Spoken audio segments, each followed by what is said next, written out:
बात करें मिथुन राशि वालों की, तो यहाँ पर आपकी चंद्र कुंडली के अंदर स्वयं राजा कहे जाने वाले सूर्यदेव नीच होने जा रहे हैं।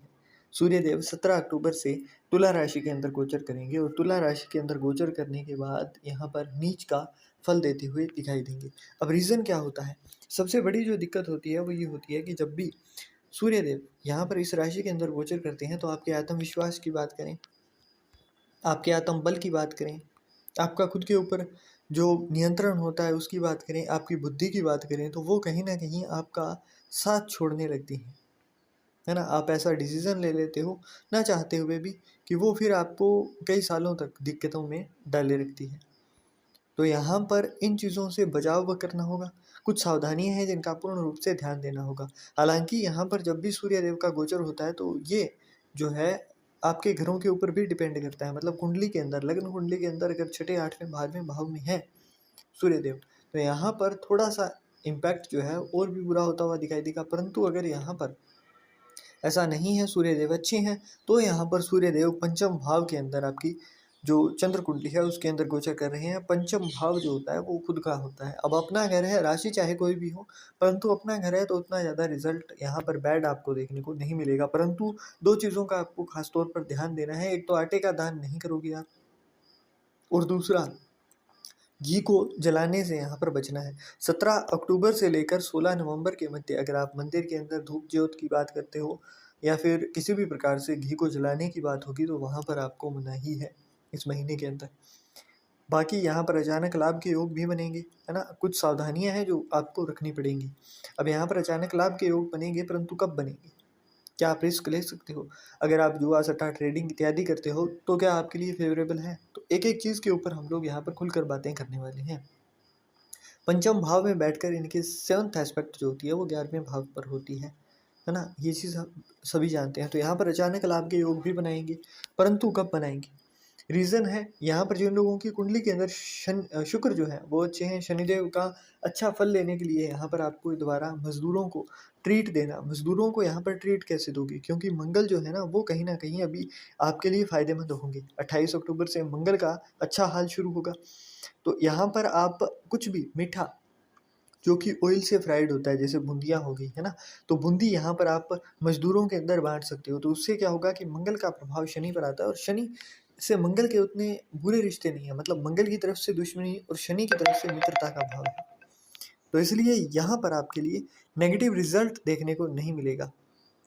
शनि का हाल थोड़ा अच्छा होता हुआ दिखाई देगा, अचानक धन लाभ के योग जो है वो और प्रबल हो जाएँगे।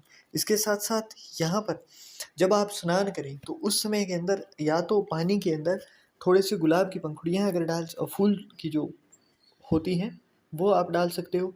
अगर वो ना डाला जाए तो दही डालकर उससे स्नान करना आपके लिए फ़ायदेमंद होगा। इत्र डालकर अगर स्नान कर सकें तो वो भी बहुत अच्छा होता है। अब ये स्नान क्यों कह रहा हूँ मैं? क्योंकि शुक्र की राशि के अंदर है तो राजा को जागृत भी तो करना पड़ेगा।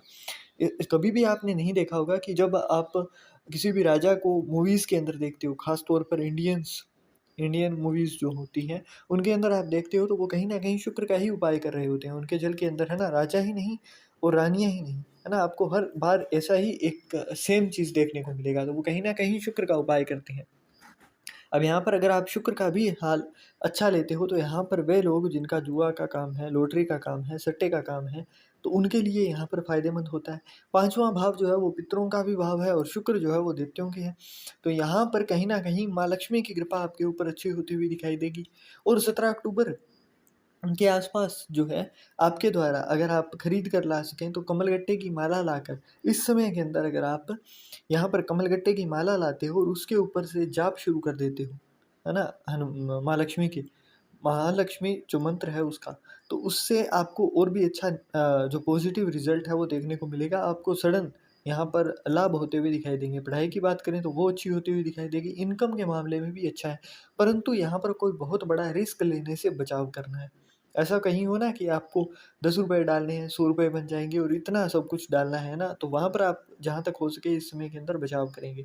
जब भी आप धन लगाएँ, जुआ, लॉटरी, सट्टा इत्यादि के अंदर, है ना? ट्रेड अगर आप कर रहे हो तो उसके अंदर उतना ही लगाना है इस समय के अंदर जितना आप नुकसान झेल पाओ।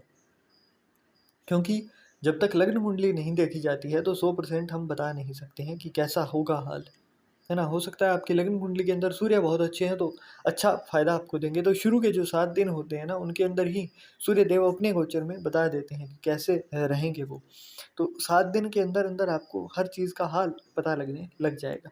तो इस समय के अंदर आपको इन चीज़ों का ख़ास तौर पर ध्यान देना है। और दूसरी चीज़, अचानक लाभ होने के योग हैं परंतु पितरों की कृपा से होंगे, तो आपके द्वारा कौवों को भोजन कराना यहाँ पर इस समय के अंदर बहुत अच्छा रहेगा। इसके साथ-साथ जो भी धन लाभ हो, उस चीज़ को गुप्त रखना। अगर आपके स्वप्न के अंदर कोई भी आपके पितृ कुल, है ना? कुल के जो अ, देव-देवता इत्यादि अगर आपको किसी रूप में दर्शन दें, तो इस समय के अंदर आपको पूर्ण रूप से उन चीज़ों को गुप्त रखना है। अपने घर के अंदर भी आपके द्वारा कुछ भी नहीं बताया जाना चाहिए। तो इन चीज़ों के ऊपर आपको नियंत्रण रखना है। आशा करते हैं कि आपको जो भी सावधानियाँ बताई गई हैं, आप वो पूर्ण रूप से उन चीज़ों के ऊपर ध्यान देंगे और वो पूरी सावधानियाँ आप यहाँ पर रखते हुए हमारे सामने दिखाई देंगी।